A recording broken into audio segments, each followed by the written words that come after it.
नमस्कार, मैं निकिता शुक्ला। आप देख रहे हैं इंडिया हॉट टॉपिक्स। आज हम बात करने जा रहे हैं किसान आंदोलन के बारे में, जिसे करीबन 2 महीना पूरा हो चुका है।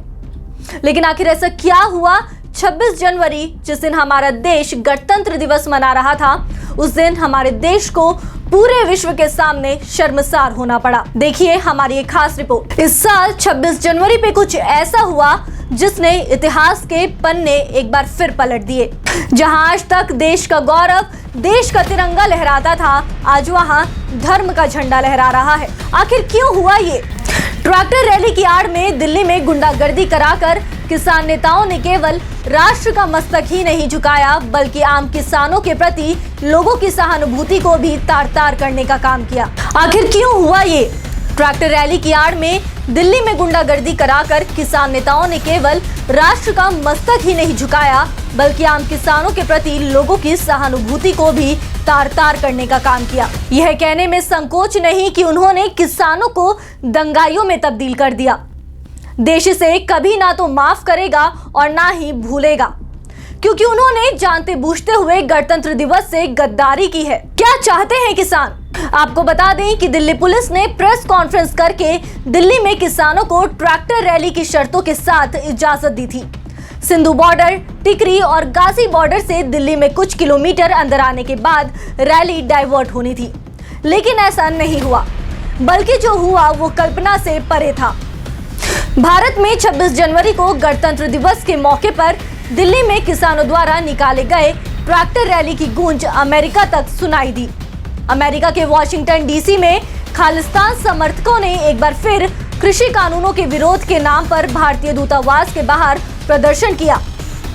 खालिस्तान समर्थकों ने गणतंत्र दिवस के मौके पर भारत में सरकार द्वारा लागू किए कृषि कानूनों को वापस लिए जाने की भी मांग की। प्रदर्शनकारी इस दौरान हाथों में खालिस्तान का झंडा लहरा रहे थे। किसानों ने 26 जनवरी पुलिस के द्वारा दिए गए दिशा निर्देशों का उल्लंघन करते हुए पुलिस बैरिकेड तोड़कर हिंसक घटनाएं की। कुल मिलाकर 394 पुलिसकर्मी घायल हुए हैं और कुछ पुलिसकर्मी आईसीयू में भी हैं। उन्होंने बताया कि दिल्ली पुलिस का ही संयम था कि पुलिस कार्रवाई से एक भी आदमी की मौत नहीं हुई। क्यों आखिर पुलिस वाले ही घायल हुए? किसानों को अन्नदाता कहा जाता है और आज अन्नदाताओं ने देश के रक्षक पुलिस वालों के साथ न सिर्फ दगा किया, बल्कि उन्हें चोट तक पहुंचाई। सवाल यहाँ ये उठता है कि अगर किसान दंगा नहीं करना चाहते थे तो वे लोग तलवार और पत्थर लेकर पूरी तैयारी के साथ क्यों आए? जब पहले ही पुलिस के साथ बैठक में उनका रूट तय था तो वह दिल्ली में क्यों घुसे? किसने किसानों को यह हक दिया कि वह हमारे तिरंगे की जगह अपने धर्म का झंडा फहरा सके? इस बार 26 जनवरी पे फिर लगा जैसे 2 अलग मुल्क अपने तिरंगे के लिए लड़ रहे हैं। एक तरफ थे किसान आंदोलनकारी और खालिस्तान वाले, और एक और थे हमारे देश के रक्षक पुलिस सीआरपीएफ वाले। चाहते तो पुलिस वाले भी गोलियां चला सकते थे, लेकिन उन्होंने देश के किसानों की इज्जत की। उन्हें चोट भी पहुंची तो पुलिस वाले उन्हें हॉस्पिटल लेकर गए।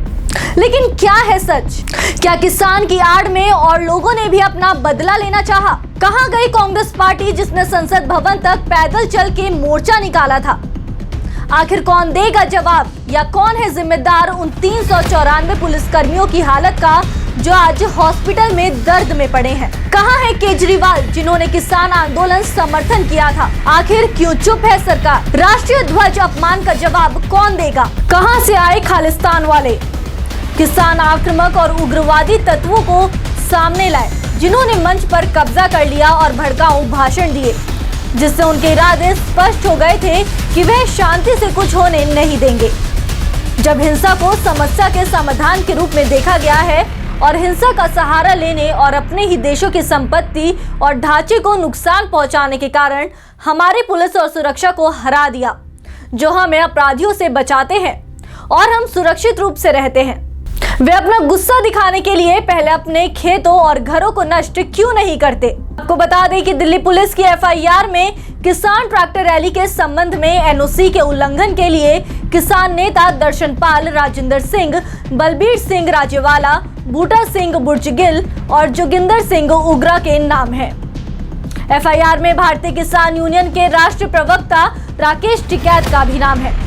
हम फिर आएंगे आपके लिए हर सवाल के जवाब के साथ। तब तक के लिए नमस्कार।